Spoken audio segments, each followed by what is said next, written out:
Kathy has a question. Why does a ship have to have classic art and outlines of nude figures? It's very uncomfortable when children are confronted with sexual pictures in close quarters, i.e. elevators. No escaping. The decor is very confusing. No consistency. I hate the theme. So, yeah, that. I don't know how to react to this very well because it is classic. So, it's kind of like it's a period of time that's what art looks like. Yeah. It's representing history and the history of art somewhat authentically, and she mentions it is outlines. And honestly, actually, she's maybe downplaying it. There's some where it's more than outlines. Honestly, I almost never noticed the decor to that degree. Yeah. When it's that sort of stuff, like the painting behind me right now. If I wasn't looking right at it, I wouldn't remember what it is, and I've been in this room for over a week now. Yeah. So to me, it's a small issue. A lot of it's really just like Greco-Roman art that they're showing. Things form. like Remus and Romulus and Athena and depictions of the sort of Damocles and whatnot. So it's really just this really kind of casual Greco-Roman art sort of theme, and a lot of there's Medusa's lounge and all that sort of stuff. So that's really the theme of the ship. And I'm gonna be totally, I want to be as respectful as possible. Pictures or depictions of people in the nude is not a depiction of sexuality. It's a depiction of someone who happens to not be clothed.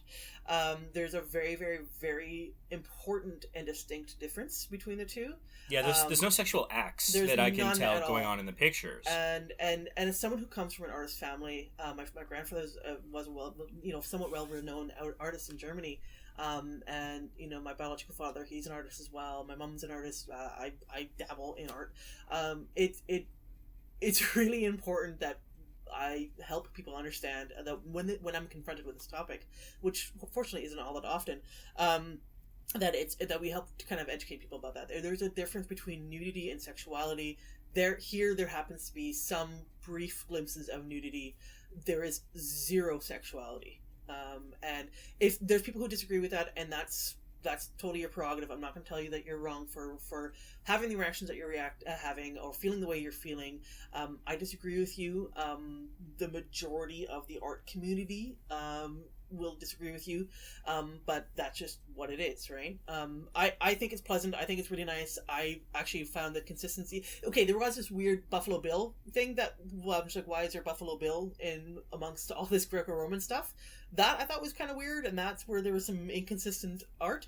But nevertheless, the way the art was done, because it's this kind of embossed kind of thing that they had going on, or debossed thing that they had going on with most of the stuff, it fit with that whole style. So in that regard, it was consistent. So. And I mean, it is what you make of it. Like, do you pay attention to it, and how do you interpret it? I remember, for example, if you want, I believe it's The Miracle. I'm struggling to remember what the art looks like on that, but I think that was like a 1930s playbill type, and sort of on the walls and the staterooms and stuff like that. So it looked like it was like old Broadway shows or movies or Pulp Fiction type things. I look forward to seeing that. And I think there was one that was like different travel destinations like Paris and etc. Nice. So there's a wide variety throughout Carnival. Don't think this is representative, but it really is how you look at it. You can choose to be bothered by it, or you can choose to just turn a blind eye. I mean, really, it's a matter of, do you want to have fun or do you want to be upset? Have fun.